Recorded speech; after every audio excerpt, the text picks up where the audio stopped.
Yeah.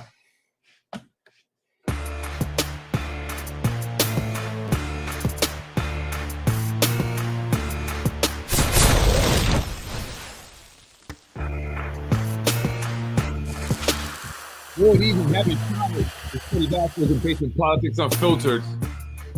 You know what that means. Anthony DiMaggio is joining me. Today we're going to talk about some rumors and how rumors are spread to create a false narrative.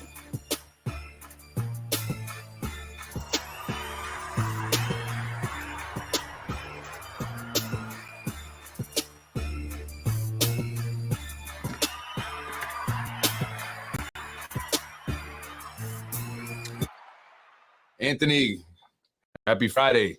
How you doing? I'm good, Fred. How you doing, pal? Not too bad. Getting ready just to enjoy my weekend and relax a little bit. But anyway, good. I've been working to make it on time. You see that? We've been doing pretty good, right? Yeah. So tonight, well, first I want to shout out my son. I want to say happy birthday to my son. He's going to be 7 years old. So I wanted to shout him out. But anyway, today we're going to go over some emails, right? Some emails, I guess, that, that you had written, and somehow it got out that, you were saying a bunch of crazy things in these emails, and, a bunch of rumors started as a result. And then people were actually coming up to you and asking you, yo, what the hell is going on here, Anthony, right? So Right. Tell me a little bit about that. Where do you want to start? Well, most of the emails that we'll look at tonight are new. We did look at a couple of them previously, but because they're important to understanding the ones that followed, we'll take a look again. Really, this stuff is the main reason that I'd like to let everybody take a look at it is because of the rumors that were spread in my absence. After they put the fix in at this doctor's office and they put me out, well, obviously they have to go around telling other cops what the reasons that I'm not around are. Right. You know what I mean? That's great. The storyline, the narrative. Yeah, sure. They can't say, well, he pissed one of us off, so we arranged for him to fail a doctor's evaluation, and now he's out. They can't say that. So It's got to be, oh my God, he did this and he did that, and one of the things. I was going to ask you, what were some of the things they were saying? Yeah. So when I saw this blitz coming, or this blitzkrieg, as I said in several emails, I decided that if I was going down, there was probably nothing I could do to stop it, because there's a seriously demented man running the police department now. Chucky's gone, and we all know that they keep shrinks in their pockets. I already had spoken to several guys that had worked in the special investigations unit. I told you how they manipulate the hiring list with the doctors and things like that. So I'm in bad shape, and this is not going to end well for me. I know it. So I said I might as well go on the record saying a few things.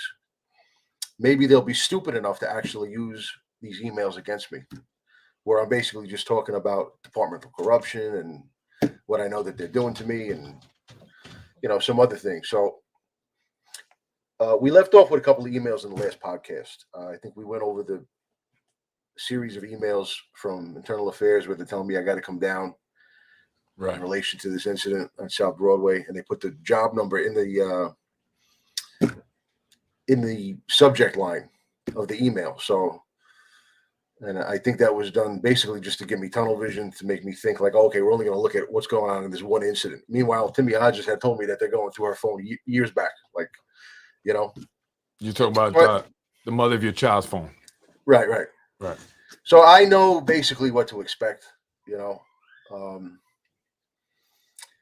I send the voicemail that Louis left me to Internal Affairs. You want to play this game, you're going to lose it.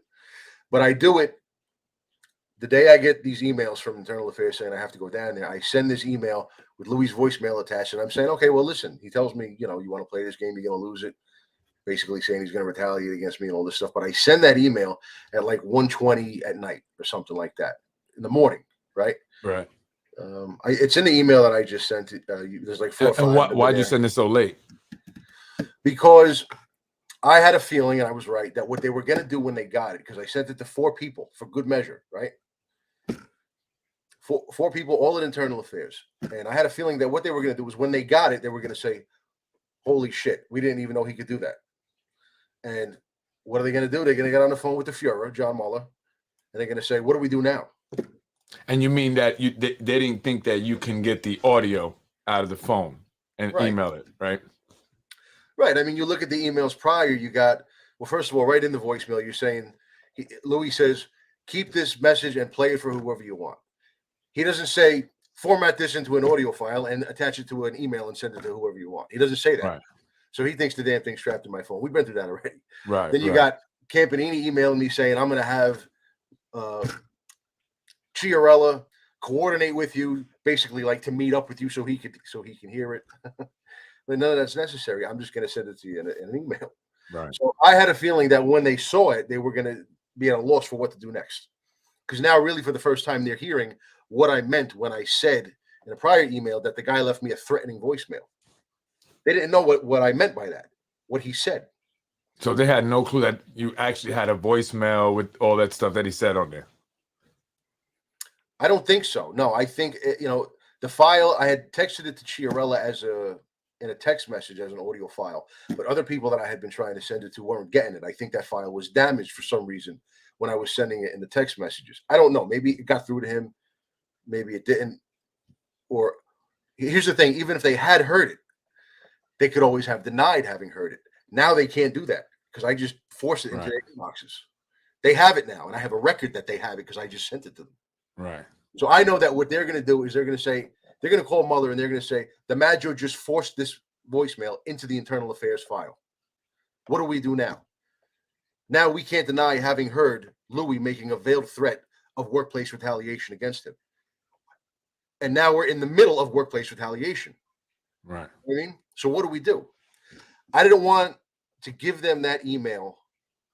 I didn't want to send that email with the voicemail in it at the end of the business day. Because then what are they going to do? They're going to read it and they're going to go home and they're going to call Mueller on their private cell phones and they're going to talk about it off duty, right? So you wanted them to get it right in the morning, first thing in the morning. Right. Right. So if they can talk about it during dinner time on their personal cell phones, then they can come back in the next morning, respond to it, and pretend that they had just seen it right then and there. So they could pretend that there was no time lapse between when they read it and when they responded to it. So by sending it in the middle of the night, I know they're going to get it in the morning. Right. Right. But so I'm sorry. Go ahead. No, I was gonna say, but they still worked something, a way around it, even though they got, you sent it in the morning. I'm sure they listened to it and stuff when they got it, and they still created a plan though. They still, they're not gonna just say, "Oh, we give up, Anthony, you win," based on of this course order, not. right? So what would they do then after you sent them the email? During that day, it was the 24th now. You want to pull it up and we'll take a look at it? Yeah. Which one exactly? Which email? It's called audio evidence disclosure. All right. We looked at it a few podcasts ago briefly, but we'll talk about it a little bit more now. We'll take a look at the times and stuff.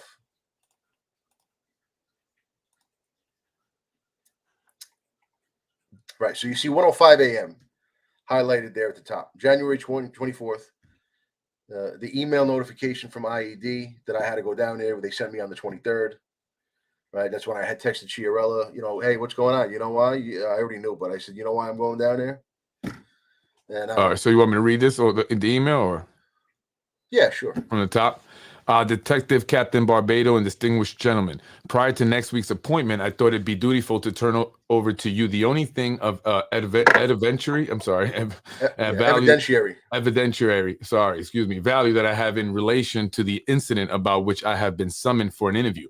This is an audio file containing the voice message left by Detective Sergeant Venturino on my cell phone on the night of 12/30/2019. It is an unprovoked display of brazen disrespect and insubordination on a level that I have not before encountered, even in our department. I did not speak to Sergeant Venturino at any point that night, either before or after this transgression. As you will hear, his explicitly requests that I keep the message and play it for whoever I want, clearly believing that he is too well connected with department superiors to be punished for insubordination against a less influential superior officer such as myself.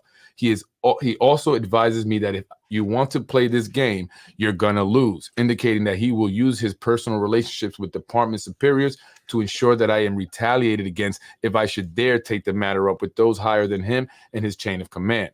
It would have been unethical for me to withhold this prior to our meeting. Thank you, gentlemen. Hope I can be of assistance. A little sarcasm. Right. No, I get that. Now, And so what's next? if you look at that box on the right, that little note I made, that's very important also, right? So the doctor diagnoses me with paranoid personality disorder.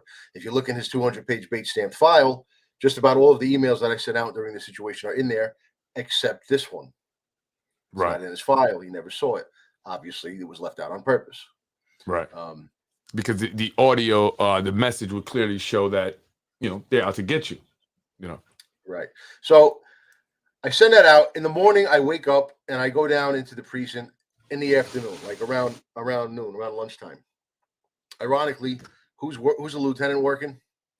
It's Greg Forche who's working that day, and he's the one who called me to work the overtime on the day that this all happened. In the beginning, I said, "Bro," and I'm messing with him because he's a pal. He's a real good guy. I said, "Bro, you fucked me, bro. You should have just called somebody else that day. This is all your fault, bro." And he's laughing at me. He said, "I'm sorry it didn't work out, man." I said, "Yeah, me too. He's a good guy." So I go in. I said, "Look, I need the lieutenant's office. I got to send out an email." And I go in there, and now I'm typing. Now it's like 12:30, 1 o'clock. And this email is going to be long because now it's going to be the third email in an email chain that I had sent to Mike Koch. Okay, we looked at the last two. We'll look at them again, but I basically sent Koch an email saying, "Sit this one out. I don't want you coming to IED with me on this one." And He's Mike Koch is the president of CLSA. He was at the time, right? At the time. And, yeah. And, Charlie Walker had told me that if I want him to sit out, I have to tell him myself. Internal Affairs can't do it. So I did. I sent him an email, sit this one out. He responds back to me. We'll look at those again in a minute. He says, "Oh, I have to advise against that." He's advising me against taking an attorney to Internal Affairs. Okay, whatever. When I get back to him with my response to his response, that's when all the fun starts. And we're going to get to that email in a minute. But in the meantime, I said to myself, okay, I sent this out in the middle of the night. I know that I sent it to 4 people so that they can't all deny having read it. Right. There's no way that all 4 people didn't come in that morning and open their emails. At least one of them did. Right. So I want to see, I'm working on this email to Koch, this long email. I'm going off on him. And I want to wait until about the close of business. If I don't hear back from anybody about this email containing the voicemail by close of business, then I'm going to go ahead and fire off this long email to Mike Koch. So I'm basically, I got it finished. I'm hanging out in the first precinct, talking to Greg Forche. And when I go back to the desk, I'm getting ready to fire off this email. I want to proofread it once or twice. In the bottom right-hand corner of the screen, it pops up a notification. I got an email from Barbado. And in that email that he sends me back was on that page that you just took down. Yeah, no, I have it here. It's pretty important. I have it here. Yeah, scroll down. Now he says to me, "Anthony, thank you for providing the voicemail.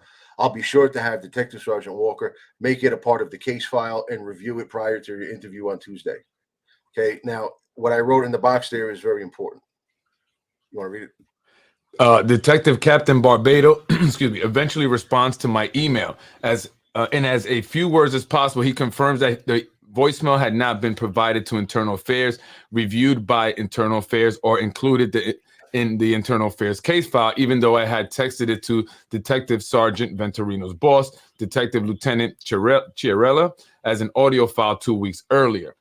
So they haven't heard it, even though you had sent it to them 2 weeks earlier. They still yet to hear it. He goes on the record saying that this is brand new to us, even though the incident is allegedly the entire incident is being investigated.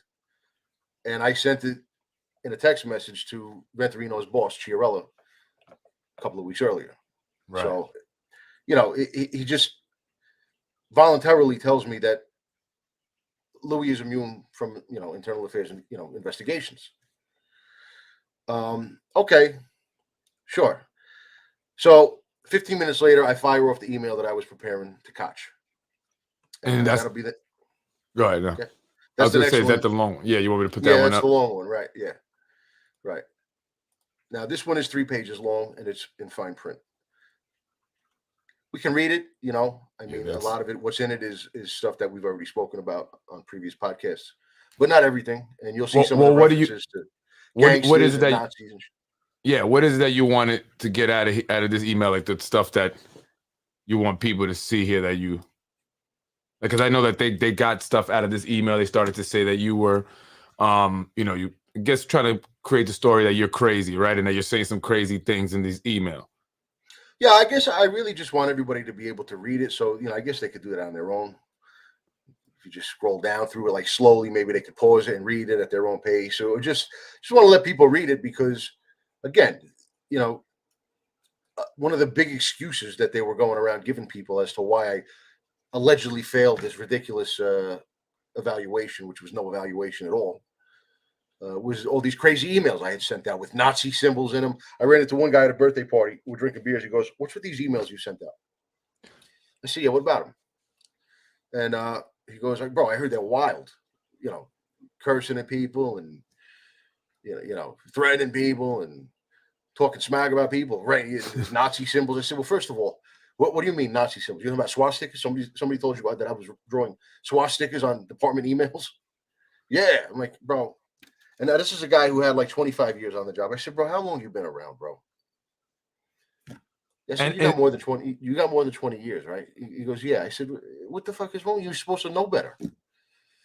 You know how this place works." He goes, "Yeah, no, I know." Then I let him read some of the emails on my phone, and he goes, "These are pretty good, well, I nothing like know, what I heard." Yeah. well, I know you like to you like to kind of stick it to people sometimes when you're Oh when yeah. you're writing emails and stuff like that. And and they're going to use that because I know in my situation they try to use things, they try to really blow things out of proportion. So you kind of give them things sometimes, I guess, and not that you're what they're saying, but I think Yeah. they that that's maybe what they're talking about, right? But there's obviously no swastikas in here or any references to Nazis or anything like that, unless you were No, calling them Nazis, well, I've made several analogies comparing them to Nazis, and I wasn't really, referring to the stuff that happened later in World War II with, with the racial atrocities and things like that. I was talking about from the earlier days, when the Nazis first took over and they were killing off all the political opposition, the Night of the Long Knives and things like that. right? And they're just savages. I mean, they're complete animals. They get somebody in their crosshairs and they go after them with everything they got. So that's what I was saying, and I think people who read the emails knew it. Barbados and I certainly had a little discussion about it, very brief, on the day that I went down to Internal Affairs. So again, one of the things I had in the back of my head when I was writing these emails was that hopefully they'll be stupid enough to use them against me, because the last thing they want is me on a stand talking about the things that I meant in this email and in the other ones that I sent. You know what I mean? And so what do you mean that you were hoping they were stupid enough to use them? Like, explain that. Like, how? What do you mean? In Right. what So way? they're gonna. When Hodges told me that they were gearing up to go after the psychological stuff, the psychological route, I Right. know what that means. Like, if they actually go through with it, I'm going to go to some quack on their payroll and I'm going to fail. That's automatic. It's just a Right. matter of what is he going to use to get to the failing diagnosis. Now, if I send out emails and I courtesy copy Internal Affairs on them, they're going to have to be a part of the case file, right? And I would imagine that whatever nonsense they're going to have the doctor say about me is going to be at least partially based on whatever I give them to use against me. So let me give them some things like this, because then, when you get to a hearing or whatever down the line, it's as simple as your attorney handing you your own email that you wrote way back and said, "Start explaining." Right. But it's Then, not just it's not just these emails, though. However, that they were using against you, no. right? They have text messages also and stuff like that they've used against you, right? To create this narrative of you being very, crazy and Oh yeah. hostile and My daughter's aggressive. mother and I were going at it the other night in text messages. Recently, 2 nights ago. even still. Yeah, and this is what I said to Barbados. I said, this is never going to end. She's never going to, Good evening, Denise. she's a ball of fire. She's never going to stop being one. It's better we curse at each other in text messages than in the middle of the street or in the middle of the precinct like we used to do. So it's never going to stop. So I don't know what it is that you're trying to accomplish here. I do know what it is. You're trying to retaliate against me for disrespecting Louis, but what's the end game here? Because this isn't going to stop. As long as she's a pain in the ass, I'm going to talk to her like she's one. So well, obviously they don't care really too much about your relationship, problems or whatever, with your, the mother of your child. They just want to find things to use against you, whatever that right. may be, right? So they don't really care about all that. And so that's what they started doing with some of these emails and some of those text messages. And then that's how these rumors started to spread. And then people are coming up to you and asking you, hey, what's up with that? And so when was about what time was this? Just, before how long before you actually got, your gun taken off, got put on desk duty and stuff like that? Was this? That's a good question. So this was so I get the email notification that I have to go to Internal Affairs on January 23rd of 2020. This is all right before COVID, Right. And that night I send off the email with Louis' voicemail in it, and the next day I send this one. This is the 24th, and I send this primarily to Mike Koch, but I also courtesy copy all the guys in Internal Affairs on it. I want to make sure that they have it, So that's the 24th. Now, like I think I said on a previous podcast, what's very important is that the clown-faced creep, John Mother, leaves me on the street for another 4 nights of work, even after this email. Right. He leaves me on the street. So even after this email, he has no real concerns about my psychological fitness to do my job, because he allowed me to continue doing my job for another full set. So what would be like the policy, right? Let's say someone truly has, psychological issues and they are, kind of a danger to themselves and maybe other people, like whatever it is that they try to portray you as, what would they should do, right? If they thought that, you said they let you off for another 4 days. Is it a policy that they, remove that officer from the street right away as soon as they sense that? I mean, how does that work? Yeah, again, it's the policy I never really looked at, but if there even is one. But automatically, the second, the police commissioner is given godlike powers when it comes to protecting the public, including from his own cops. So the second he even gets an inkling or even gets it in his head that a cop might be dangerous, he doesn't have to ask permission. He doesn't have to consult anybody. He takes the cop off the street immediately. Right. Because God forbid that cop does something, to somebody, and then, people are going to get hurt. The department's going to get held liable. So if he had a real concern, even for a split second, I would have been on a desk, right, with no gun. But that's why I asked you, because I mean, you're saying that he still left me on for another 4 days. So I'm wondering, how soon you have been pulled off the the street if you were truly a danger, right? And because you're basing the second he actually starts to believe it. That's the answer to the question. The second he actually starts to believe it, that's when. I mean, but obviously he never really thought that, right? Because again, we can go back to that letter, or that letter of recommendation that you got when you were wanting to go into the housing unit, I believe it was, right? Or the was it the housing unit? Was it? Yeah, housing unit, and then he wrote me another one for auto crime school. Right, and he said a lot of great things about you there. So I mean, now he thinks you're this danger to society. And another important thing to remember is that, why don't you scroll down a little bit so people can read the second page too? There's another page to this. Yeah, there's 3 pages. Oh, that's right. I got them. I'm separate. Oh, these are the text messages I sent you. Oh no, these are okay. No, those are those emails I just showed. Yeah, I'm with you. But I also sent it as one long file in the email that I sent you tonight. All right, here I go. I got it here now together.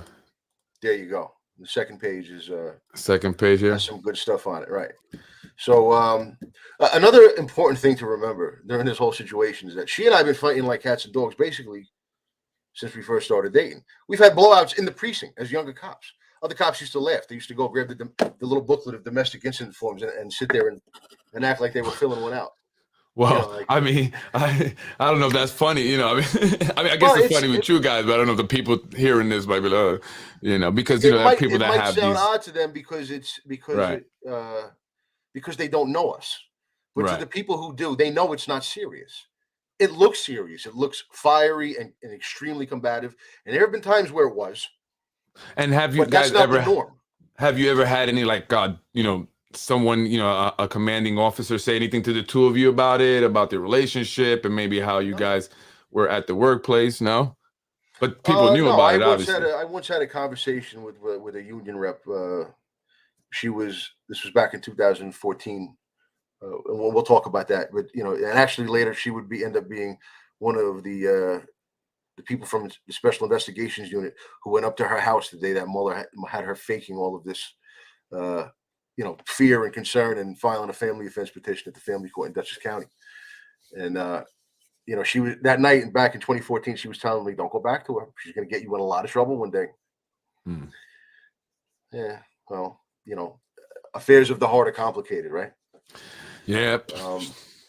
So, all right, let's take a look. Maybe we could read some of this. It's in that second line up top there. It says, the crux of this matter is that I'm fighting against the shadow rank system, perennial to our department, which takes precedent over the legitimate rank system, so critical to our profession, et cetera, et cetera.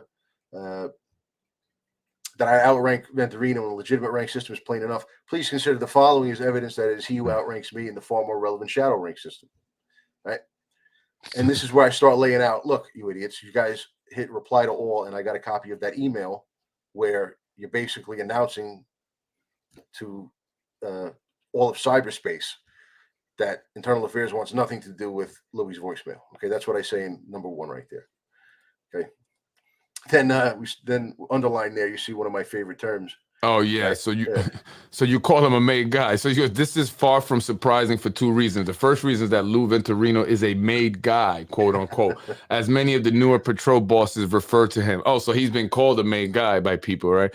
In the privileged tribe that is not held to standards. The second reason is that making determinations about who is going to investigate what without even glancing at smoking gun evidence seems to be a habit in the Investigations Bureau. That is what got us into this mess in the first place. The DD Air Car deciding to walk off a crime scene unannounced with a store in disarray and a firearm on the floor in the corner without so much as glancing at the surveillance footage, which showed a felony gun possession and felony assault or felony attempted assault that patrolmen were actively watching on a damn near 50-inch television screen right in front of the Air Car detectives as they walked in and walked right out. My daughter's mother along with them. So yeah, so you kind of make it personal, right? I guess in your emails when you say, made guy, and and you say other things that they, that they didn't do, basically saying that they are just sloppy at their job, right? So I mean, yeah. You're definitely not going to get any assistance from people. No, but again, like at this point, I know I'm going down. I mean, Nuck Smith is. So you were just like, whatever, it doesn't matter, Either way, they're going to do what they're going to do. So why not? Look, even powerful people, presidents, things like that, they have all these nuclear weapons that they use, actual nuclear weapons. Do they ever use them? No. They sit in their silos. Sometimes little wars get fought conventionally and things like that. Mueller is the kind of guy that uses his nukes. And the doctors are the nukes. That's the biggest weapon he can use against somebody. Right. Now he's been the police commissioner for 3 months and he hasn't used one on anybody yet, and he's itching because that's the kind of guy that he is. So he wasn't police commissioner for very long before this happened then? No, he was made police commissioner in August, and this situation started at the end of December. How do you think Chucky Gardner would have handled it, right? Let's say if he was still commissioner. Would have never even got there, because if Chucky's the commissioner, Louis never leaves me that voicemail, and it never escalates. So they would have never walked out like that? They would have never called him up to see if it was okay to just walk out? Oh, Chucky? No, I mean Louis. The detectives. Remember? Oh no, he would have. He would have. But when I made a stink about it, he would have put his tail between his legs. I got you. Instead of leaving that voicemail, because what he's basically saying is, my guy Mueller's in charge now, so fuck it. You can't do shit. My superior in the Spano crime family is now the police commissioner. Right. So now I wield the power of his office. Messing with me is the same thing as messing with him. So it was fairly new to it. So they were like dying to flex that power, I guess. Right. And that's what the look in Mother's eyes said to me on the stoop of Sacred Heart Church. You happen to come along with your issue. Oh. I said you happen to come along with your issue and stuff, and he was a perfect opportunity to flex that power that they now have. This new power now that Mueller's in charge, and this guy, who's this guy going to tell me Mueller's in charge? I'm going to let him know. Right, might have had some drinks in the system, as you said. That he from time to time did. Yeah, I mean Louis. Yeah, he's always drunk. Somebody said to me, Barbados said to me, "Why didn't you call him out to the scene?" Or Mike Koch said to me, "Why didn't you call him out to the scene if you had a problem with what he did?" Goombah Louis. I'm going to call Goombah Louis. First of all, there's an 80% chance he's sitting up at the jewelry store up in Orsley, shit-faced. So I'm going to call him to drive down to a scene on South Broadway. Probably he's going to have to be Dewey because he's almost certainly shit-faced. Then what? He's going to walk into the scene, barking at me in public in front of people. We're going to end up rolling around on the street. It's still going to be my fault. I'm still going to end up at a doctor's office. I'm still going to end up fired. So what's the difference? Right. I mean, either way, he was getting pissed off. Right. And, you know, it's a no-win situation. I want to ask you about this. I saw a video with Keith Olsen, and he was saying how the police department was stretched very thin, right? And and they didn't have enough manpower to cover stuff, and that there was a couple incidents where county cops had to come in and assist because they're stretched so thin. But I've been seeing a lot of and again, it's not a jab at the cops. I love the police. I respect them. I don't want no problems. But I see a lot of them oftentimes with Con Edison, right, and doing these patrol. And then today or yesterday, I saw two cop cars, two officers doing something with Con Ed in this small side street. And I just wonder why they needed both cops there, right? And then at one point, they weren't even there anymore. The Con Ed was still doing what they were doing. No, there were no cops there. This was later on in the day. So and I'm just thinking about it because if this guy's over here just at some jewelry store getting shit-faced, I mean, they must not be that stretched thing, right? Yeah. I mean, is he busy? How can he be drunk? He's made. He's wearing. It doesn't have to actually work. You don't have to work or anything. I mean, it doesn't have to be in his right mind. No, made guys don't. It's work. important. They don't work. They have no-show jobs. Mm. But no, the Con Ed stuff, that's different. That's stuff that Con Ed actually pays the city, reimburses the city for that overtime to be worked. Right. So that's not. But I hear that it doesn't go back. It's not reimbursed. It doesn't go back into that police, whatever fund that they have to pay out the benefits and all that, and the pensions. It goes into the general fund, and that's not even a police issue. That has to do with administration and upper management. I'm not sure of the details of that, but I do know that the city charges Con Ed quite a bit to. They pay. They pay for that overtime, but no, it's one guy reminded me, I was talking to him about the situation in the early days, and he tells me, he's like, bro, that's Louis, he's a friend of ours.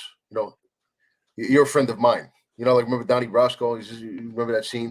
If I introduce you as a friend of ours, that means you're a made guy. Right. If I say you're a friend of mine, that means you just, you're a connected guy. Right. Louis, he's a friend of ours. Yeah, right. Right. And so this is terminology that people really all over the city use to talk about the way the Spanos run the city. The Spano crime family, as many people say. Right. So I guess maybe just scroll down a little bit and let people get a look at the rest of that email, just so they can read it and see that it's not the complete and total lunacy that people were going around. Mueller and the boys, Barbado, going around saying that Anthony DiMaggio was sending it to everybody throughout the department. And that's obviously something that they do, right? And I've spoken to you about this, and it seems to be like that's a common theme or one of the common plays, right? That one of the moves, make the person appear to be crazy, mentally unstable, insane, right? Aggressive. Right. And then they spread that message and they try to get other people to buy into that, all right? They try to get others to subscribe to that same narrative, and so that people could then look at you a certain way and kind of outcast you, and isolate you and stuff like that, right? So yeah, that's a move that they do. I mean, it's after a while, I see the patterns here. It's the same things. I've noticed the patterns. Right. And so I say that because I want people who are listening to understand that, that's what they do. And so when you hear these things, whether it's about, you or about me or about anyone, especially people that are known to maybe speak out, like you were speaking out against, what was going on here and the way they were handling crime scenes, these made guys and stuff, having no respect for, superior officers, and I'm speaking about certain things politically. That's what happens, right? They do this. So I want people to know that, Anthony DiMaggio is not crazy. Listen, nobody's perfect, right? I kind of, get where you get a little bit where, kind of a little bit intense. We're kind of, we throw jazz a little bit of stuff. Maybe our approach is not always, well liked by everyone, right? Especially those who may not have the thickest of skin. But what we're saying is very important, right? And what we're trying to expose here is extremely important. And I want just people to focus on that and then see that they create this false narrative, and that's what they've done to you here. I mean, and they've gone to every length, the things that they've done to do this to you, I mean, even involving the mother of your child, that's crazy. Now, here's something that really scared them. Now, if you look at that paragraph starting in the middle, which is aside from that, yeah. Why don't you? Yeah. If you want. Aside from that, please do as I have already respectfully requested, Mike. Sit this one out. Spend your time convincing the membership to give back unlimited sick. You'll not earn your pot of gold at the end of the rainbow on my shoulders. I will respond to IAD with real representation or with none at all. I hope that perhaps one day we can continue the friendship that we had before you decided to become the latest mercenary in the employment of City Hall and upper management to undermine the union from its top position in exchange for some lucrative future reward. And being a father did not occupy most of my time. If being a father did not occupy most of my time, I would take your job from you in a heartbeat. It would be the easiest thing I ever did. But those winds are already blowing across the membership. I would suggest cashing in on your subversive efforts soon. So that's basically What are you saying me saying, listen, you sell out, you mother, I have text messages with other people from early January basically telling me that he knows what's going on. And he's not saying a word to help you. You know what I mean? Why? Because he wants to go to the traffic unit. He's now in the traffic unit. That's really? That's the perennial bag of cash that the Spanos hand him. They don't pay him with their own money for selling out the membership. They pay him with the taxpayers' money. Built-in overtime right to the gate. What's the built-in overtime for? How much traffic does the commanding officer of the traffic unit direct? None. Right. So what does he need to be making $100,000 on overtime for? He doesn't. It's a gift. Because that spot is a spot that's reserved for political patronage. You've done the Spanos some huge favor. So now you get to go to this unit where we funnel overtime to the top spot. And, you can go extend it at the end of the day and, put in overtime slips or whatever, put in overtime entries for, paperwork, for doing administrative paperwork that you could easily doing during your regular 8 hours during the day. Right. But it's a gift from us, And that's how people are rewarded, here in the city of Yonkers. When you are, a minion, an ass kisser, brown noser, you will do whatever for those in power. They reward you with these lucrative jobs, right? They'll even create a freaking title for certain individuals, Yeah. So this is me saying, this is basically me in this paragraph saying, if and when I get back to work, when this is all over, you're done, bro. Whatever prize it is you got your eyes on, you better get it soon, because when I get back, I'm taking the union back from you. It's going to be a schneid. I'm going to win 100 votes to none, 125 votes to none. Now, that probably wouldn't happen, but I was going to say, smack. I'm letting them know. Well, did you think you were coming back, or you were just talking smack? I mean, at this point. I didn't realize. I was pretty sure I was going down. That's why I'm even writing these emails in the first place, I got you. So you were very upset here. You were angry. Yeah, sure.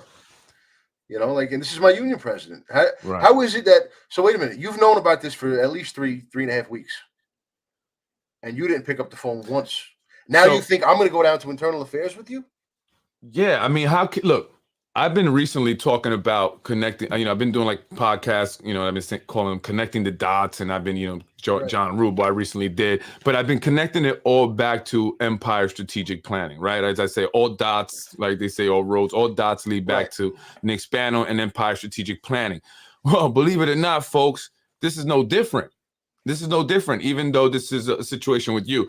But Mike Hanley at the time was the president of the CLSA, which is the captain's lieutenants. Not at that time. It was Mike Hanley. Mike Koch. I'm sorry, Mike Koch. Mike Hanley is the current president of this. Mike Koch was at the end of Captains, Lieutenants, Sergeants Association, right? They pay a fee, consultant fee, to Nick Spano's Empire Strategic Planning.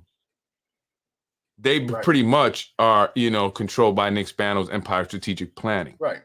But that's not, on paper, it's a fee for services. Right. But in reality, it's the union president taking his members' union dues, handing them to Nick Spano, so that Nick Spano can have his baby brother send the president of the union to a lucrative spot when he vacates the presidency. There you go. That's it. And that's the connecting the dots right there. I just want to Right. mention that. I want to point that out because it's very important, because that Empire strategic planning is everywhere. And that's Nick Spano. And he's here in the police department as well. And so, you know, they knew about this, I'm sure. So why is Mike Hanley now doing nothing for me, telling me that he's not going to, you know, file any court paperwork? You mean Mike Koch? I mean, no, Mike or Hanley. Oh, Mike. Mike Oh, now Hanley that's now. right now. Yeah, right, So right why now. did he refuse to do anything for me when they terminated me? Because he wants his version of the traffic unit when he vacates the presidency. Then on his way out the door before he retires, he's got his 20 already, I'm sure. Or around that, maybe a little more. He can retire anytime, but he wants to go stack up. Why not? Before he leaves. So if he embarrasses the mayor in a courtroom with my situation, which would take about 10 minutes to do, he's going to lose that. There you go. Case closed. Right. You win. That's it. Here's $5 million for you right here. There you go. Right? How many more years you had, your pension and all that? What's that worth? All the emotional, stress and everything that you went through. I mean, it's pretty much almost case closed. I mean, there you go. I mean, he was never going to represent you the way he should, the way he's supposed to, right? Because of that reason. Yeah. He's not going to give up that lucrative, opportunity to represent you. You going down. Who cares about you? Not, right. Get out of here. I want my $100,000. I want to stack up so I can retire nicely. Now, earlier on in this situation, I was talking to a guy, this Captain Matt Russo, who Mueller used to F with a lot. Mueller hated him because he had, the magic squirrel in his head was telling him that Russo was one of these guys making nasty comments about him on the Blue Truth. From what I understand, he had no proof of this. On the what? The Blue Truth is the name of the series of articles that Hezzy. Oh, okay, yeah, when he was writing about John Mueller and Keith Olsen and all this stuff. So right. Mueller had it in his head that Russo was one of these people. The sources making these comments, these anonymous comments in the comments section about him. I don't know if he was or not. I never asked him, Russo. Maybe he was, who knows? But I don't think Mueller had any proof of it, but he had it in his head that it was him, so he used to torture him, cut him off from overtime, all types of stuff. I mean, he can find out. Yeah, I don't know.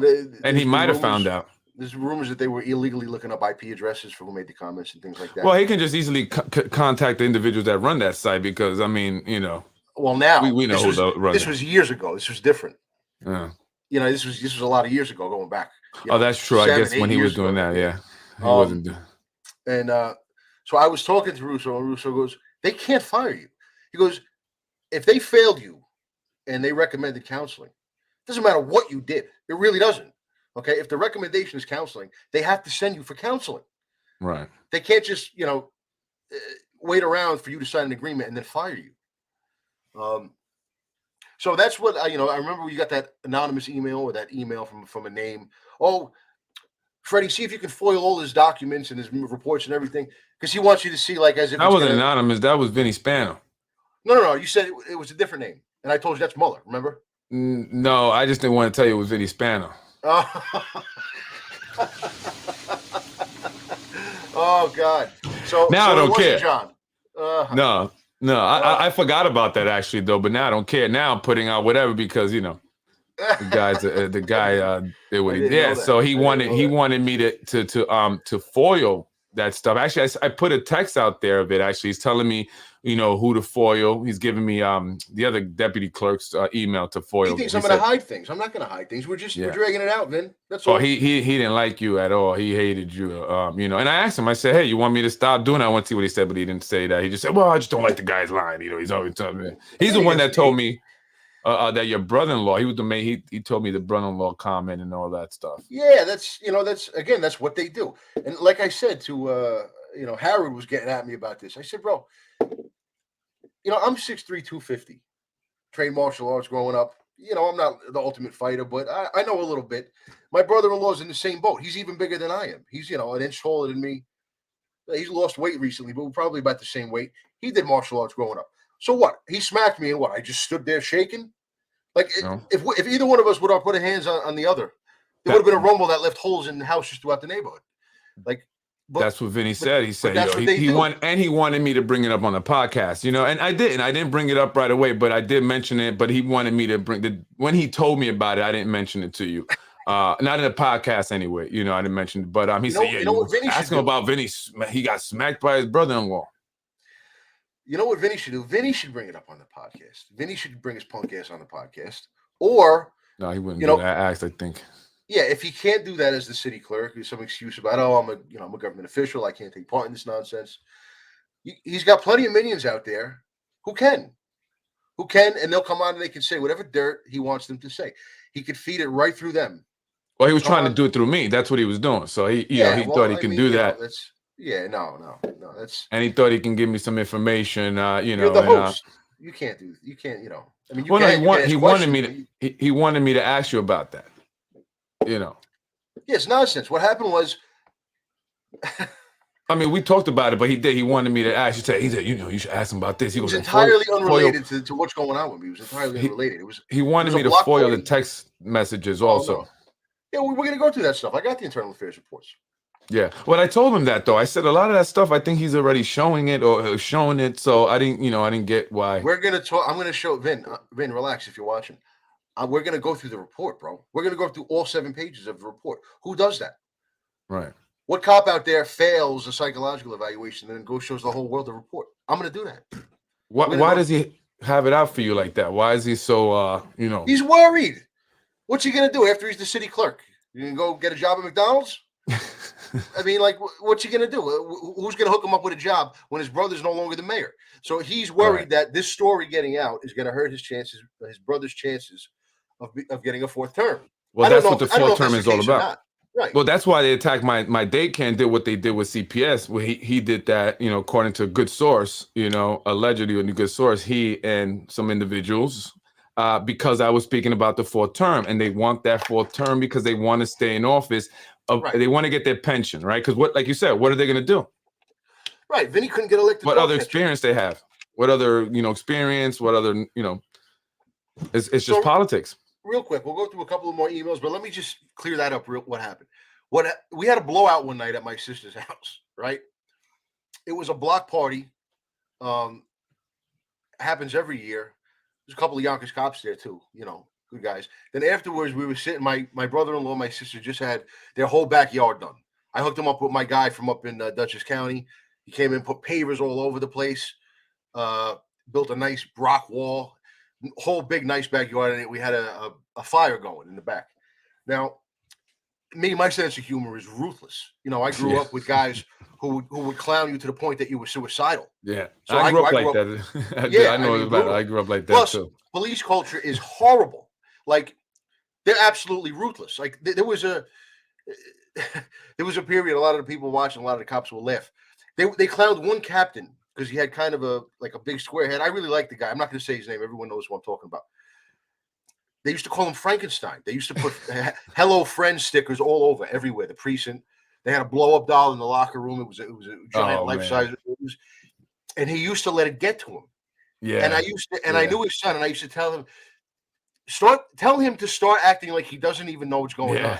Yeah. And then it will stop. It will run its course. It will stop. The more he lets people know that it bothers him, they're never going to stop. That's absolutely They're like right. vampires, bro. They're vicious, right? I tell people that all the time. You can't let it bother you. Yeah. So now I'm like that. I have a ruthless sense of humor.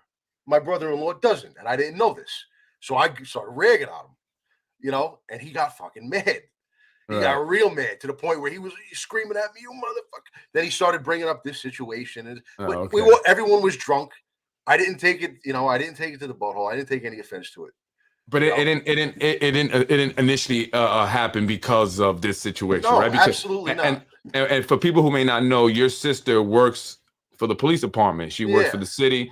You got a few family members actually that are there, and so they have to see the people or some of the people that you talked about. They would work with, Right. So it never got physical. Well, he was saying he was furious, but it never got physical. Well, Vinny was saying that, they were upset because you were going on the show and you were talking about this and they had to work there and it was making it uncomfortable for them, so your brother-in-law was pissed off about that, and he approached you about it and just smacked you. Well, no, I mean, again, it's just a fabrication. No, it's just Vinny, but that's what he was saying. taking a story that all it takes is he's got to add a little something to it. And then it turns into a big story. You know what I mean? Right. And I have to believe you because I've experienced the same thing with him. So I have to believe you. I cannot not believe you. You know what I mean? Regardless whether I was there or not, I have to believe you. But how your family members, your sister, are they okay with you? I know we mentioned this before, but everything's still good. My sister and I don't talk about it. I'm Mm. over her house sometimes. Our kids are cousins. They like to play together. We don't talk about it at all. Right. Not at all. Well, that's like We I'm never with have. my wife. I'm the same way. I mean, I know she didn't work for the police department, but me doing the podcast, that's why I don't even talk to my wife about it. I don't even, we don't discuss it. It's almost like we now developed almost two different lives, really. Like, it's almost weird. Like, I'm like, wait a minute, maybe I Right, shouldn't I do this. understand. Yeah, she's, my sister Weird. is a cupcake. She's apolitical, entirely. Yeah, my Well, wife I don't was care. most of my life too. Recently, it's changed, but um, she doesn't want anything to do with any of this. I don't talk to her about it. I never gave her details. If she's watching these podcasts, she probably wouldn't admit it to me. I don't ask her, and if she is watching them, she's probably learning all of this stuff for the first time, unless my parents talked to her about it and didn't let me know. But I don't know. You said that you recently you were speaking with the mother of your child. You guys were kind of going back and forth. Have you guys spoken about with your podcast and what you're doing on here, or you guys kind of like don't talk about that either? Well, there's been a couple of times I've woken up on a Saturday morning to an earful of shit in my cell phone. Oh, But, after the podcast, right? Friday night. Yeah.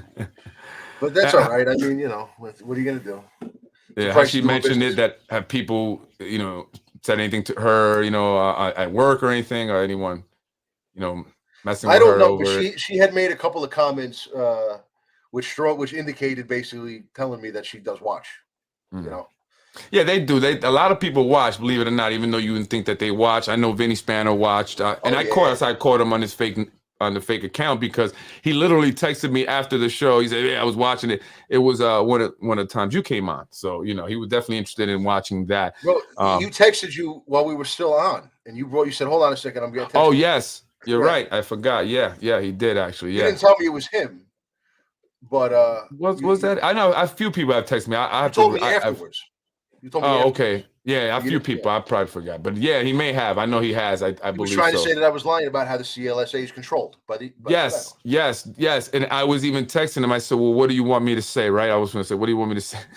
Right? Like, tell me. I don't know, because he wanted me to bring that. I think actually that was around time. Also, he wanted me to bring that up with the with your brother-in-law. That's a point I'm going to keep touching on with the CLSA. But why don't we take a look at the rest of the emails that I sent you? They're not as long as that other one was.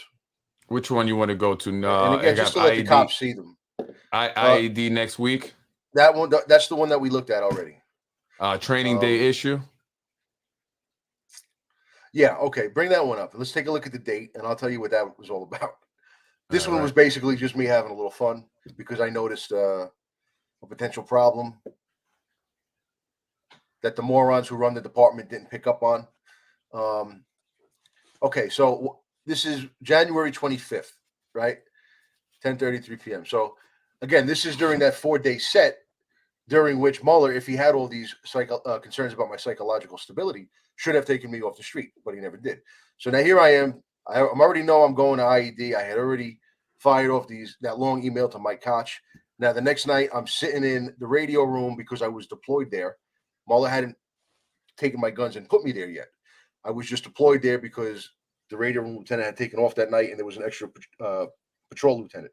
So I was up in the radio room and I'm looking through telestaff and I see that I'm scheduled for training on Monday, the 27th, which is going to be the day before I have to go to internal affairs. Now, when I see that, I go through the schedule for the 27th. I look at the roll call and I see that Venturino is scheduled for the same training session with me. So now here we are. They're plotting to end my career because I got into this argument with him. And what, I'm going to sit next to him at training? Right. And none of these asshats caught that. So I get into an email and I email Captain Castelli, Vinny Castelli, real good guy. He's the captain of the training division. And I courtesy copy my commanding officer, Frank Cariello, and Venturino's commanding officer, who at the time was Dan Campanini, Breadstick, right? So I let them know. And now I'm being cute. I'm being real cute. Truthfully, I don't feel that I'll be safe around the man. Since he became confrontational with me in the voicemail message that he left on my phone nearly a month ago, and I feel that he may be emboldened to confront me physically if our paths cross, by the fact that he was only minimally counseled for that transgression. Remember in the email that we looked, the text message between me and Chiarella tells me, okay, I'm going to minimally counsel him for this voicemail, which basically means I'm going to laugh at you as soon as we stop texting each other, and I'm not going to do anything about this. So now I'm having fun with it, and I start getting responses. And if you want to scroll down, we'll go through some of those. All right. So this is Castelli saying, okay, he said just go to work. Right. Yeah. He said, we did not schedule the FSB training days. However, if you cannot make your scheduled day, then please report to work as if you were not detailed to training, and we will get you scheduled. Right. And 10-4 Captain, I will go in for a late tour tomorrow night. Thank you. Right. And then he wrote, Anthony, as I am not. Breadstick is. Yeah, because I'm messing with him and he knows it. So. Oh, I got you. He goes, Anthony, as I am not your commanding officer, nor do I schedule your training, there was no reason to copy me in this email. But I got to come back. Wait, let's look at it. Let's go. Anthony, also, please make sure that no one is hired on OT to replace you for the late tour that you were detailed. Thanks. What do you mean by that? No one is hired. No one. So, like, they sent me to training, which means I wasn't going to be working my regular tour that night. I got you. Someone may have been hired on overtime to take my spot. He wants to make sure that's not going to happen. Okay, Captain, I apologize. I only did so because the training day is so near, and it is important that the change be made in time. I thought that by addressing the matter with Captain Castelli and each of our commanding officers, we would have the best chance of arriving at a solution quickly. Had I known that Captain Castelli would give me the answer immediately, I would not have bothered you. I promise to exclude you from any further correspondence regarding the matter. Yeah.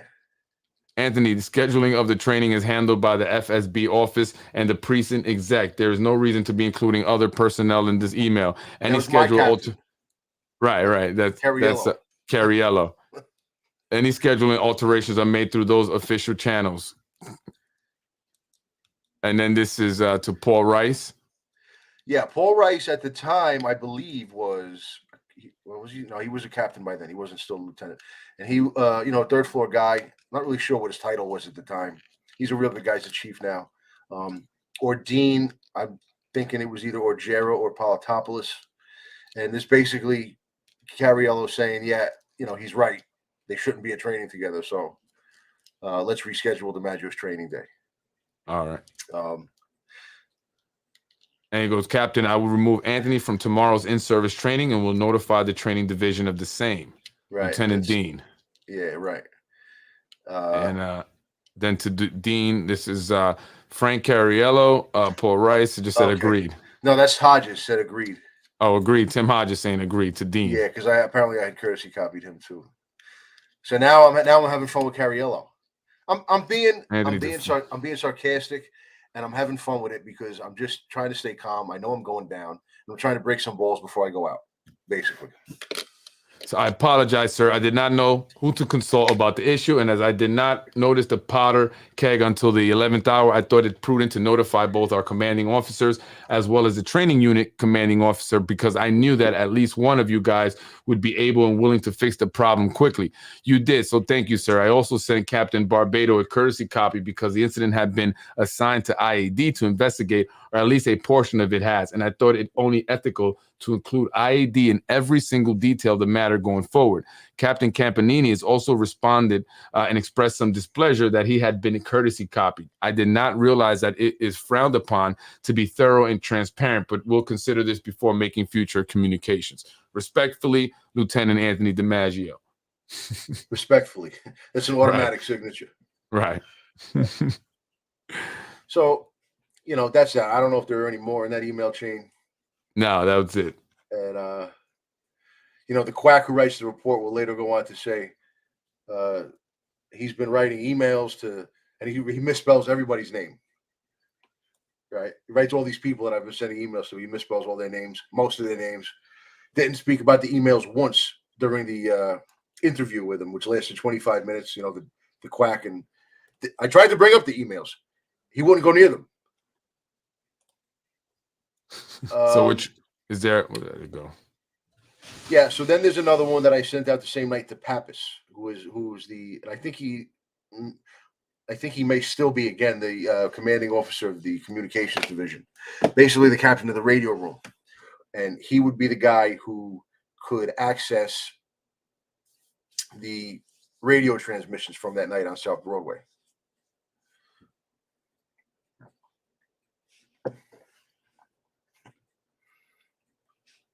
Audio, Fred. Still not on. Oh shoot! There we go. Now you're on. The request for vital recordings. The Yeah. not so lost tape. That one. All right. No, yeah, the request for vital recordings. All right. Where did that just go? Opened up in the wrong window. Sorry. There we go. There we go. Right. So basically, in the first paragraph is not all that interesting. I'm basically just asking him if he can sort of access the radio transmissions from that night and send them to Internal Affairs. I wasn't asking him to give them to me. But again, I was trying to force as much evidence onto Internal Affairs as I possibly could because I knew that they were trying to avoid seeing it all. Like I said, Internal Affairs is not an investigatory unit. They take orders on everything. They're a political unit. So if John Mueller hands Justin Barbado a picture of me and says, destroy this guy, well, that's what Barbado's going to do. He's not going to go gathering exculpatory evidence on my behalf. Right. Now, the second paragraph is interesting. That's where, I'm back to being a little bit sarcastic. It might be tempting to assume that IED has already collected all the materials pertaining to the case, but as I learned from the informatively gracious response that I received upon emailing them a large piece of widely relevant audio material, it appears that they have only collected that evidence which will aid them in arriving at a conclusion at which they have been instructed to arrive by the made guys in the privileged tribe, while conveniently failing to notice that there is much more to the story, which implicates their own button men and all of the malfeasance. As usual, I know that you're familiar with the Machiavellian treachery of our department's privileged tribe that shields itself from consequences and tyrannizes the plebeians.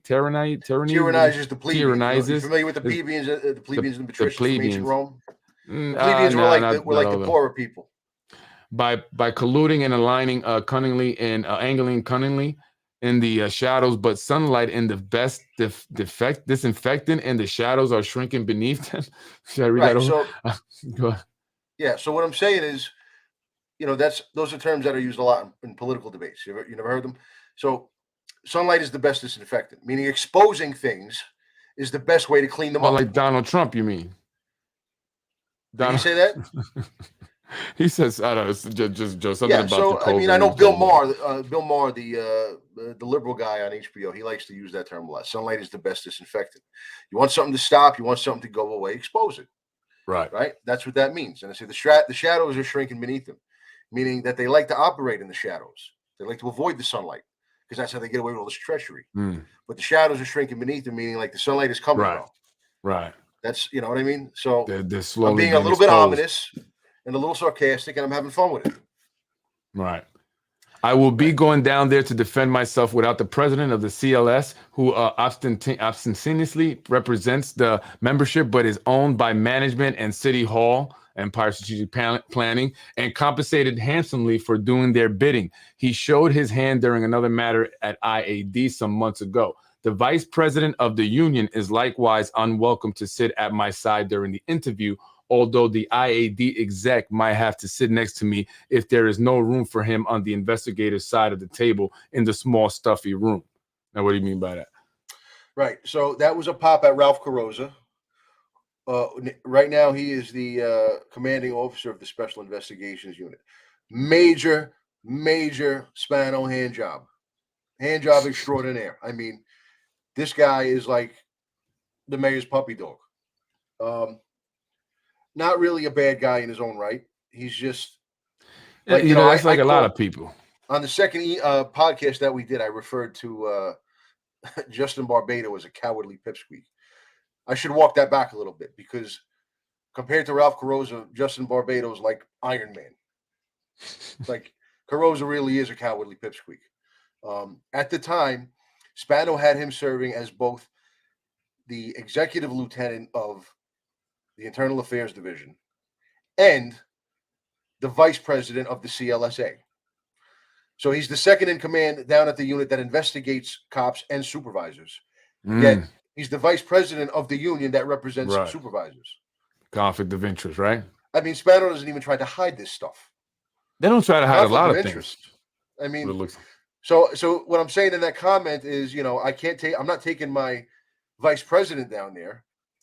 But if the IAD exec wants to be part of it, he's going to have to sit next to me, maybe, if there's no room for him on the other side of the table. Oh, he's going to have to sit at the middle, in the middle.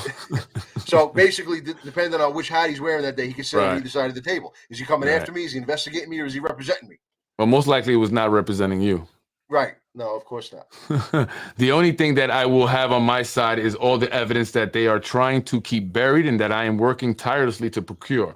If you can make this happen for me, I'd be humbly indebted to you, as will all those who seek a fair shake once the door to the dim, windowless, closet-sized room on Rafford Street closes and that record button is pressed. Thank you, sir. I hope you don't mind that I will courtesy copy your exec so that the message will reach him in the event it does not reach you promptly. Time is of the essence. Right. His exec was a guy, his second in command, his executive lieutenant was a guy named Anthony Raganisi, who couldn't believe what was going on. I was telling him a little bit about it, and he was like, this place is such a fucking joke. He would say, Rags. They called him Rags. He's a good guy. Barbados isn't a bad person. I said he wasn't a bad person. I said he wasn't a bad person. Next one.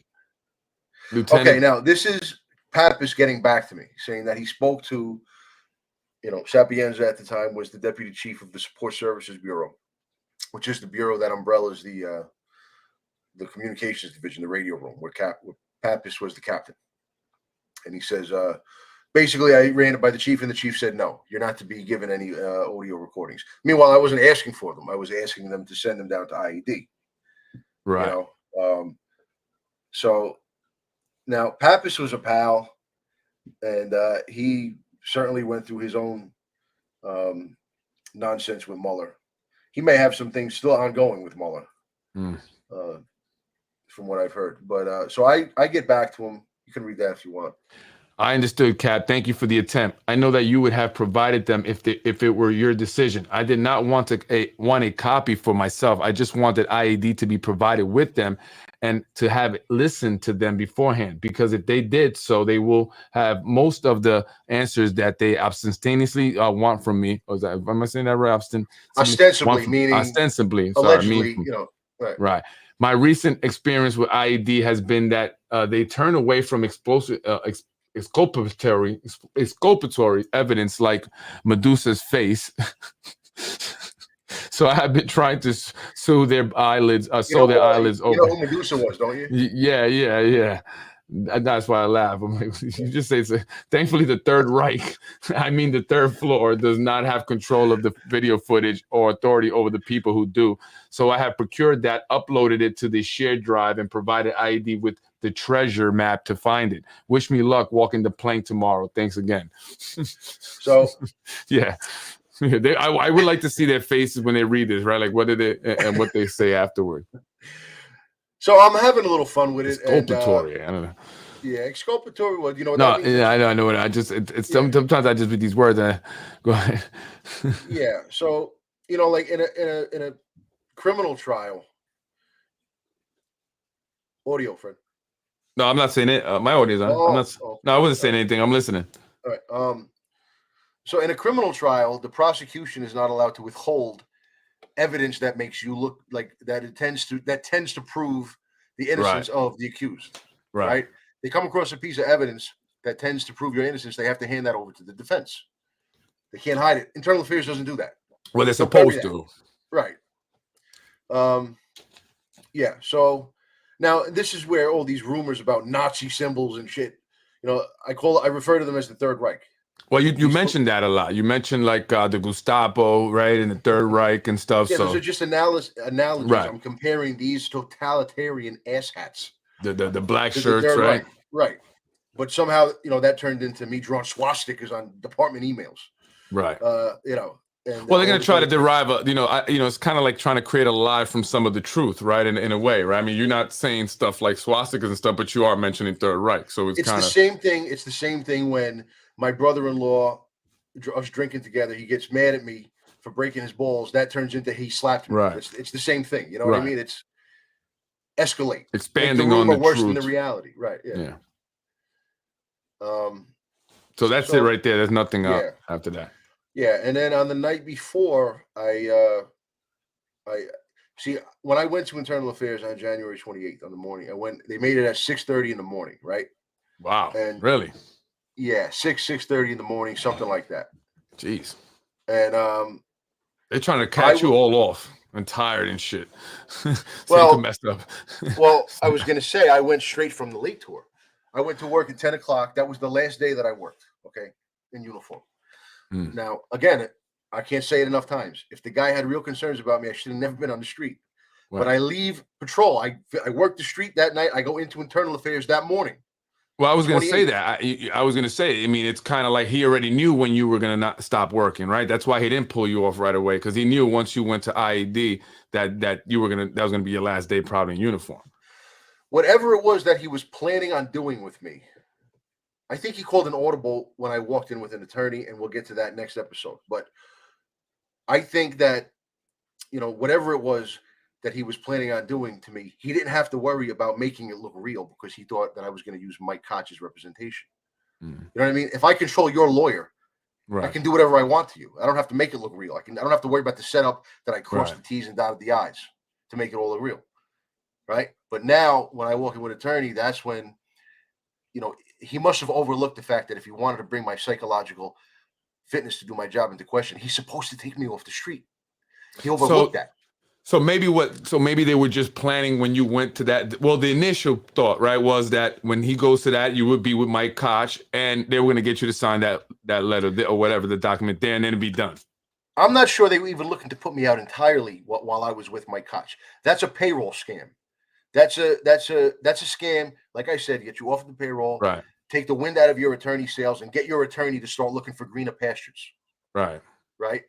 That's the audible that I think he called when I walked into internal affairs with an because attorney. Right. You what he was actually planning on doing before that, I don't really know. Yeah, I called an audible, then he called an audible. Yeah, right. Right. Yeah. So it's the whole thing, just blew up like a wildfire. It's dispute at a crime scene, voicemail, emails, meeting, canceled meeting, internal affairs, CLSA president, go F yourself, attorneys, doctors, lawyers, agreements, and now you're fired. And also Mueller was fairly new at the time. So do you think that also maybe he, it got out of hand and he really was just trying to do anything he could to kind of, make it go away somehow, I think Mueller is like, I mean, he's new to this. He doesn't need this kind of, scandal or whatever. How did the Joker put it in that Batman movie, The Dark Knight? It was. I don't remember. He's the dog chasing the car. He doesn't know what to do once he catches it. He's just nuts. You know what I mean? That's that's funny. That's dogs with everything, right? They go nuts for it and they catch it. They don't know what to do. That's why I call him. I'm trying to minimize the cursing here, but that's why I call him Commissioner Clusterfuck, because he doesn't know what he's doing. You should have Pappas on your show. He has a lot of stories he can tell and doesn't want to tell. Get Ricky and Craig. They always invited, This is Danny. You're saying the same stuff he says every time you and I have a podcast. But yeah, so I mean, that's crazy. I mean, so that's where we at now, Anthony. So next week we'll pick up with let's just take a look at that last email real quick. It's real short. Oh yeah. We had. So what I did was the night before I went in for my last tour, I went back to the store where the incident had taken place. I wanted to force the video on internal affairs, so I took my cell phone. Yeah. And I took I asked the guys to play the incident on the screen, and I took video of the screen while it's playing the footage. I took video of the screen with my cell phone, and I made these little clips and sent them I uploaded them to the department share drive, and then sent Internal Affairs this email letting them know that I had done that. So when you load it up to that shared drive, everyone has access to that, right? Everyone in the department. And guys told me that they were watching. I was getting phone calls like, "Bro, this is crazy," like yeah. And because I told people it's on the shared drive. What happened? I'm sure it's not there anymore, but.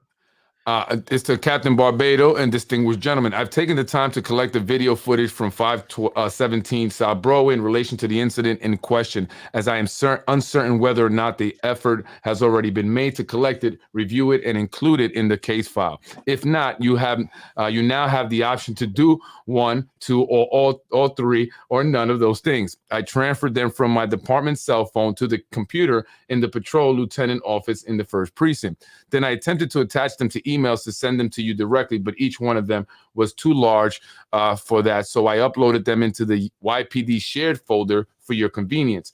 Go to the subfolder titled The Not So Lost Tapes. Inside, you will find 17 clips, each lasting roughly 2 minutes in length. My lengthy account of what transpired that night will make much more sense if you have reviewed them beforehand. Some of them play upside down in Windows Media Player for some reason, but I found that they all play as downloaded in the VLC player. It would also be it helped tremendously if you have thoroughly reviewed all of the radio transmissions from each involved unit during the entirety of the tour. Chronology will be important. I tried to get those for you, but was advised that I cannot IAD with radio transmissions that you have not yourself requested. Can't wait to see you guys in the morning. Yeah. I'm sure. And, that was it.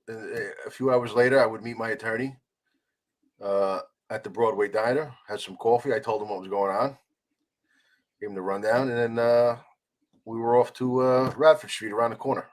To IAD, Internal Affairs. Well, we'll pick that up next week. That's what we'll pick up with that meeting. Barbado did not look happy when I walked in with an attorney. That's for sure. Well, like you said, you kind of threw them for a loop, threw a curveball at them, and then they had to audible, right? Once they saw the way your team, your guys were lined up, the defense called the audible. Yeah. So just, we'll set it up again next week. But now think about the position you're in if you're John Mueller, right?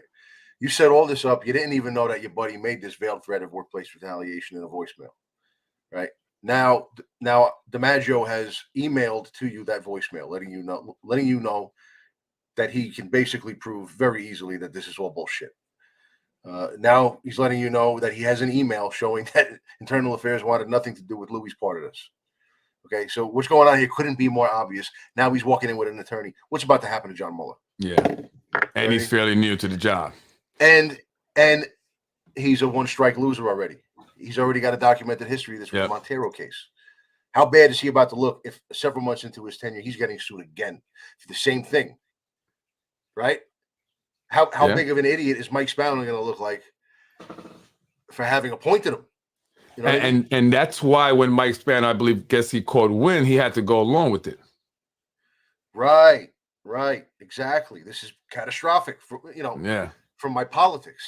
Yeah, that's why when people say, "Well, how can you prove that the fix was in with the doctor and that the report is fraudulent?" Well, first of all, you're going to see it in all of its glorious fraudulence when we go through it. How bad it is, how ridiculous it is, all the mistakes, the lies. We're going to go through it.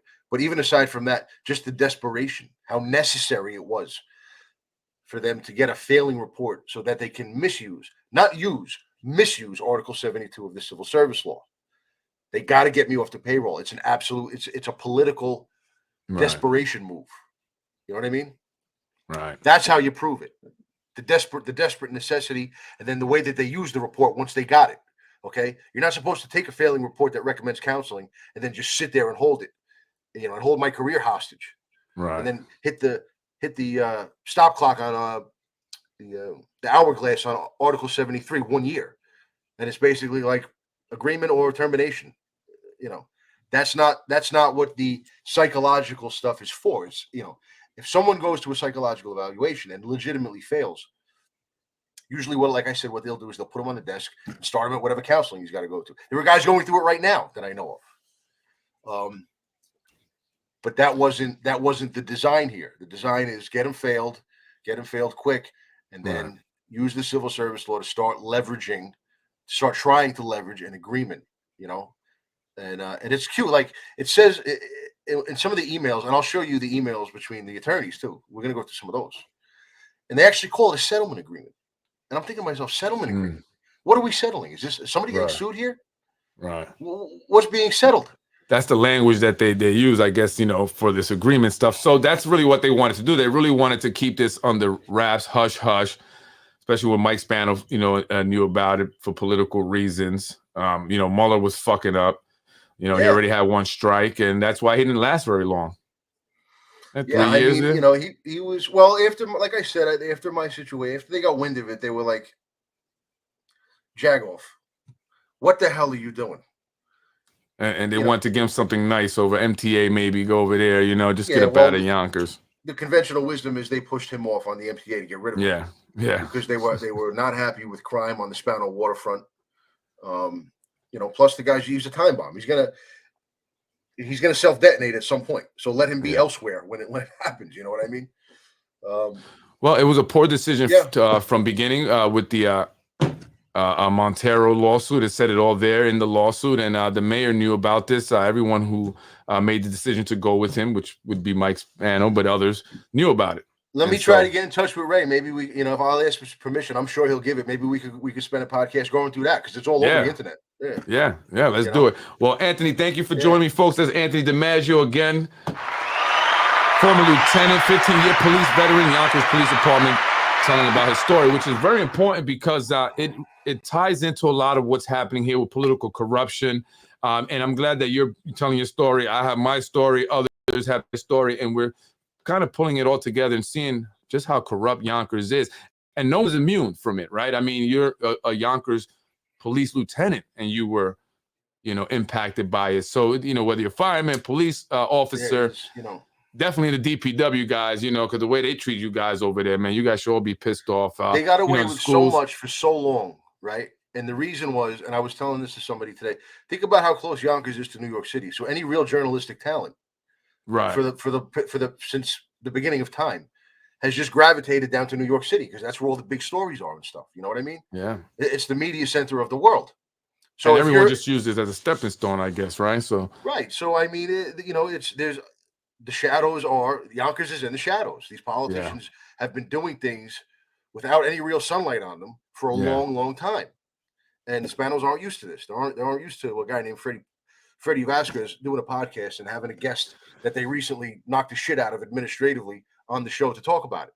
Well, they're still very concerned about it. I mean, I could tell in my conversations with Vinny Spano, when you would be mentioned that obviously the concerns. That is the concern of theirs. Mike Spano, that whole Ludlow project thing. I mean, I remember he texted me. He was out there smoking a cigarette, stressed out. He even thanked me for listening to him and stuff. And then he did what he did. But they're very worried about it. They're worried about you talking. And a lot of the media is, pretty much bought and paid for. I mean, all these other guys, they put what they want them to put, and they don't put what they don't want them to put, right? So, this is why we're doing it. Anyway, folks, Anthony DiMaggio, thank you. 15-year police veteran, lieutenant, Yonkers police lieutenant, right? And you have what happened to you. If you haven't seen the other podcast episodes, make sure you catch up to where we're at now so you can kind of understand what we're talking about, and then you can catch on next week. So we'll be on next week again on Friday at 8 o'clock, and so we'll see you then. Thank you, Anthony. I appreciate it. Thank you, everyone, for watching. Have a good weekend. Thank you, you too. I appreciate it. Thank you. I will. Yeah, it's his birthday. He's very excited about it. He's turning 7 years old, man. And so, I want to make it special because, doing this podcast stuff, like you said, you have your daughter and stuff like that. And you said if you had more time, you would be doing the union thing. And that's true. The kids are very important. So we got to make sure we give them time. So thank you for that. Thank you for doing the podcast, and thank you for spending the time with me, man. No, thank you for putting your story out there because it's important. Like I said, it's all, part of this corruption. It gives people a more clear picture and really drops, a lot of jaws. I mean, people just they can't believe what you said. Folks, next week, Mueller and Handjob Harrod, all those guys should tune in because it's going to be as good as it gets for them. Next week, we start getting into some of the stuff that they actually used against me. There you go, folks. I'm Freddy Vazquez. That's Anthony DiMaggio. It's Basement Politics. Thank you, folks. Anthony, I appreciate it, man. Have a good one. All right. Enjoy. All right, Fred. I'm Freddy Vazquez. This is Basement Politics. Again, catch up to the other prior episodes that we've done with Anthony DiMaggio. I mean, those are some of the Really popular podcasts that get a lot of views and stuff, whether on the YouTube or on Facebook. You can catch them on both.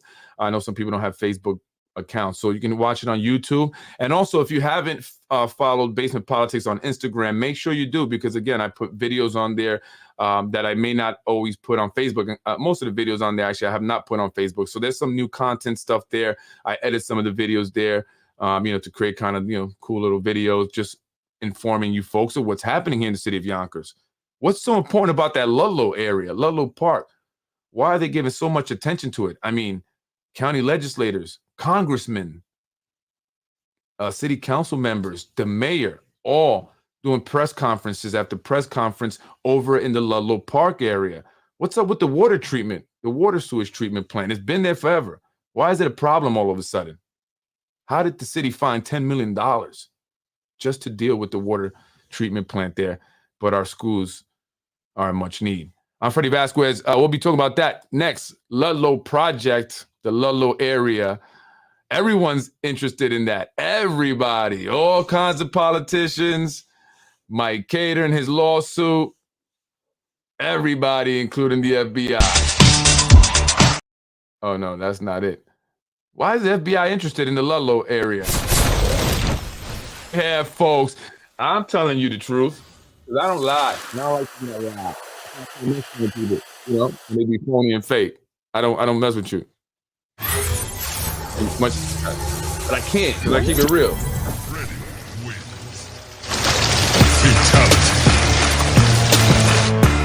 Why is the FBI interested in the Ludlow area? What's going on over there? What's going on in the Ludlow Park area that's got everybody interested? Everybody. I'm going to be talking about it. Who owns property there? Well, the Spanos do. Joe Cotter does. And they're going to be building a park right across from Mike Spanos' property. It's a waterfront park that is very much needed. We all want it. We all need it. We need a waterfront park, don't we? Don't we? I thought we had JFK Marina. What happened to that? Oh, they took that and gave it to the developers. Ginsburg is doing stuff over there. A lot of people are interested.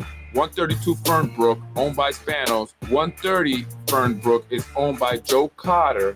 They stand to make a lot of money when they develop that area. I mean, their property is literally across the street from the park that they're going to be developing and building and all this, with a bunch of boat slips and everything. It's going to be great. This is just what we wanted here in the city, right? We all wanted it. Can't wait. Where did you get that 10 mil? Freddy wins. Corazon is over there. Jose Alvarado is over there. Congressman Jamal Bowman was over there. Mayor Spano. They all talking about the Ludlow. Oh, we need to do stuff here. We need this park, and it smells the odor. Yeah, right. It's all about developments. It's all about putting more luxury rentals there, and it's all about all the folks who are going to make a lot of money when they sell their properties that they own there. How did they know about that? Freddy wins. TOD? TOD? Did the taxpayers pay for the study? FBI wants to know. Freddy wins. The Federal Bureau of Investigation wants to know what's going on over there in Ludlow. Freddy wins. Fatality. Not just at the Ludlow. They're investigating other places.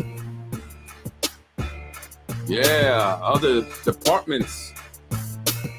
I know. I've been hearing that for 20 years now. I've been hearing that forever now.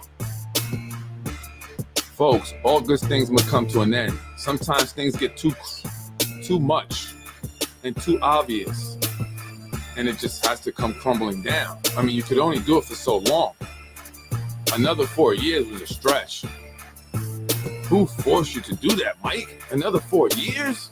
Freddy wins. By the way, Zahi Juris, I put a text message out there.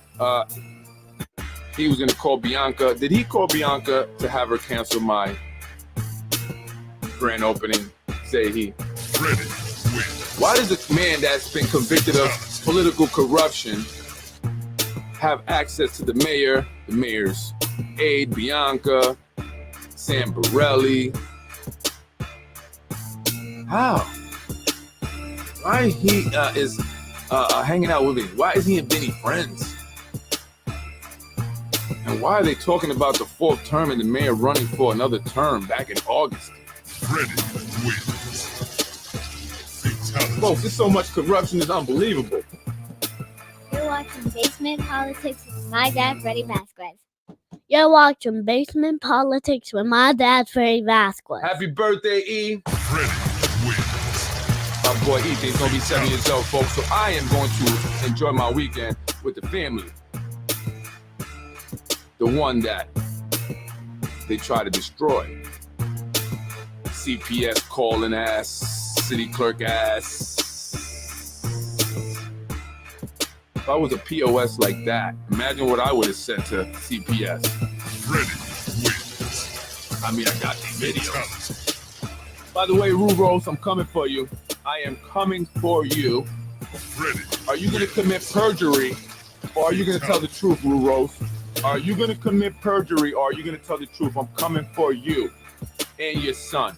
Freddy wins. Only way to stop it, Rurose, Fatality. is to come, apologize to me, and lay it all out. Freddy How wins. did you get the video, Rurose? We're Fatality. going to find out. How are we going to do this, Ru? Freddy wins. I'm going to be all on your son's case. Remember, you told me that elected officials wanted to hurt my business. Remember, Rurose? Who, you think I'm lying? I'm making this up? Why would I make it up? Why would I say you told me that? Freddy wins. You threw Brian Harrod in there. You said you and Brian Harris. I'm coming for you, Rurose. I am legally coming for you. Not physically. No violence, Ru. I know you study karate, but did you really learn karate, or did you just learn how to feel up little girls? Freddy wins. What was it? And why did you have child pornography in your computer? Freddy wins. And why is anyone who works with children having you in their establishments, in their school buildings? And why does the Board of Education not care that a man who had child pornography in his computer, who pled guilty to sexual misconduct with a child, who has a news article on the New York Times and others talking about how he fondled an underage girl, and they allow him in the building, and somehow the Board of Education doesn't see anything wrong with it. Freddy. Although they did throw it off onto the administration. They said, well, the administration brings them in. We can't do nothing about it. Yes, you can. You can protect the children. You have a duty to protect those children. You are mandated reporters. All you teachers, all school staff, you guys are legally mandated reporters. Why are you letting that man inside any of the school buildings here in the Yonkers Public Schools? That is a travesty. That is horrible. You should be ashamed of yourself, and I am completely disgusted. Parents, understand that the man known as Yonkers Voice had child pornography, a little girl, and I'm not going to say anymore, with a grown man. He described it. He described it. He described it. He had it in his computer. Freddy wins. Fatality. This was back in 2018. This was not 30 years ago. Freddy. Yet and still, our Board of Education sees no problem with him being around our students, parents. God forbid something happens with your child because of that man. What are you going to do to the Board of Ed? Freddy wins. What are you going to do? Fatality. He's videotaping your children. Where are those videos ending up? Freddy wins. I'm concerned as a parent. I got 2 kids in the Yonkers Public Schools. Yonkers Board of Education, Miss Federer, whoever that person that they spoke to. Freddy. I got 2 kids and I'm very concerned. Fatality. That man had child pornography. The man is disgusting and the man is going to be sued Freddy wins. by me. It's not over. Fatality. I don't care who you go and tell and who you go and have call me. It ain't over. I'm coming for you. Fatality.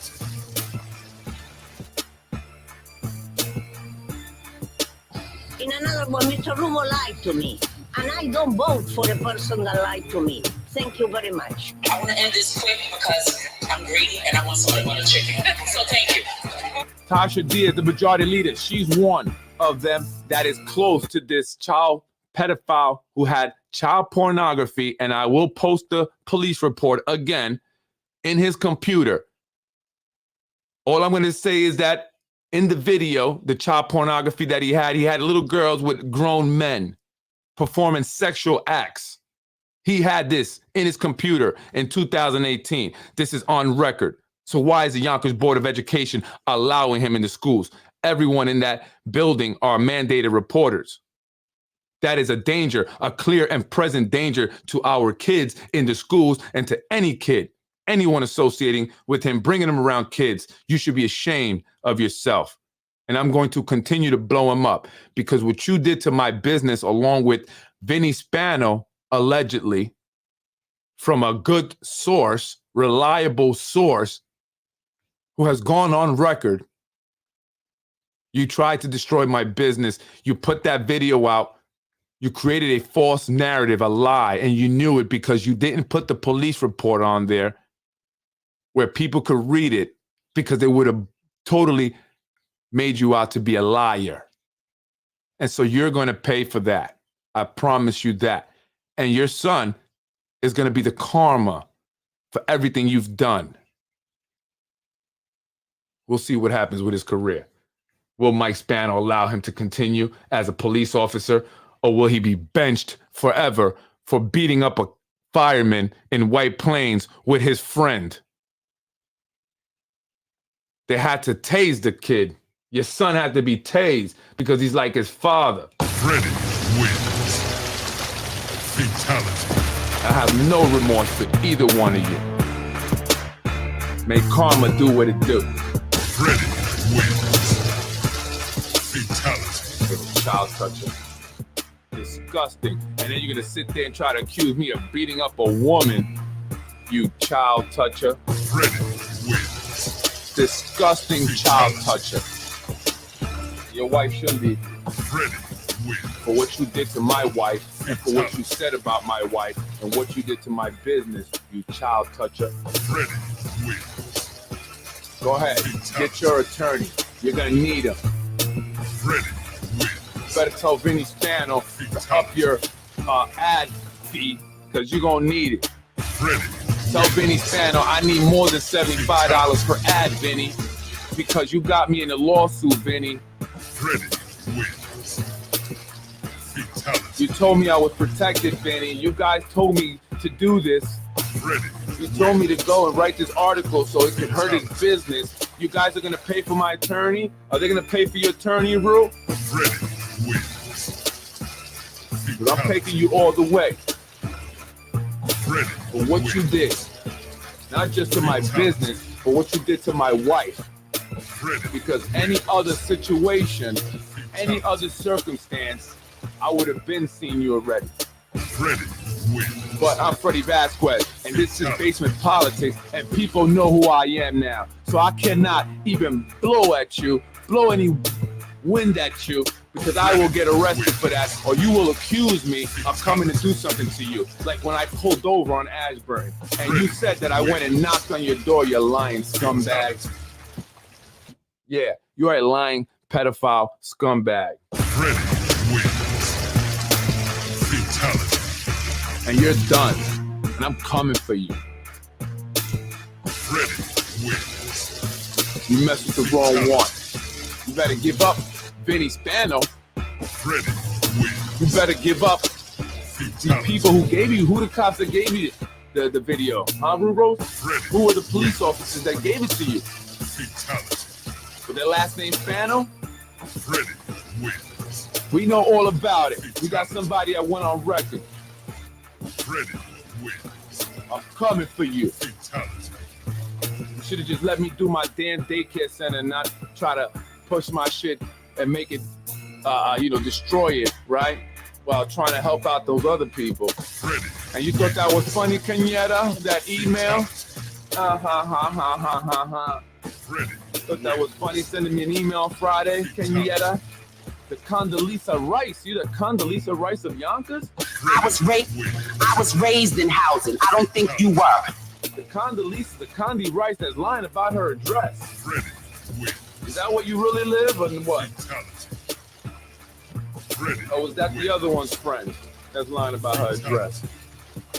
Bunch of liars. That's what you are. Freddy wins. That coke getting to the brain. That cocaine is a hell of a drug. And so many of our elected officials have indulged while at work. Freddy wins. Fatality. What are you gonna do now? Call CPS again? You're gonna send one of your henchmen to kind of beat me up again? What are you gonna do? Talk about my wife? You're gonna fire her? What are you gonna do? Freddy wins. You guys are done. The voters are coming out to vote you all up out of here because we've had enough. Freddy wins. Enough. Fatality. Wait for more text messages that will be coming out. Mr. Vincent Spano, Freddy wins. city clerk. Fatality. How'd you get that job? Who took the GD test for you? Freddy wins. Fatality. Was it Allah? Did he take it for you? Freddy wins. Yeah, Fatality. I'm coming. Freddy wins. Fatality.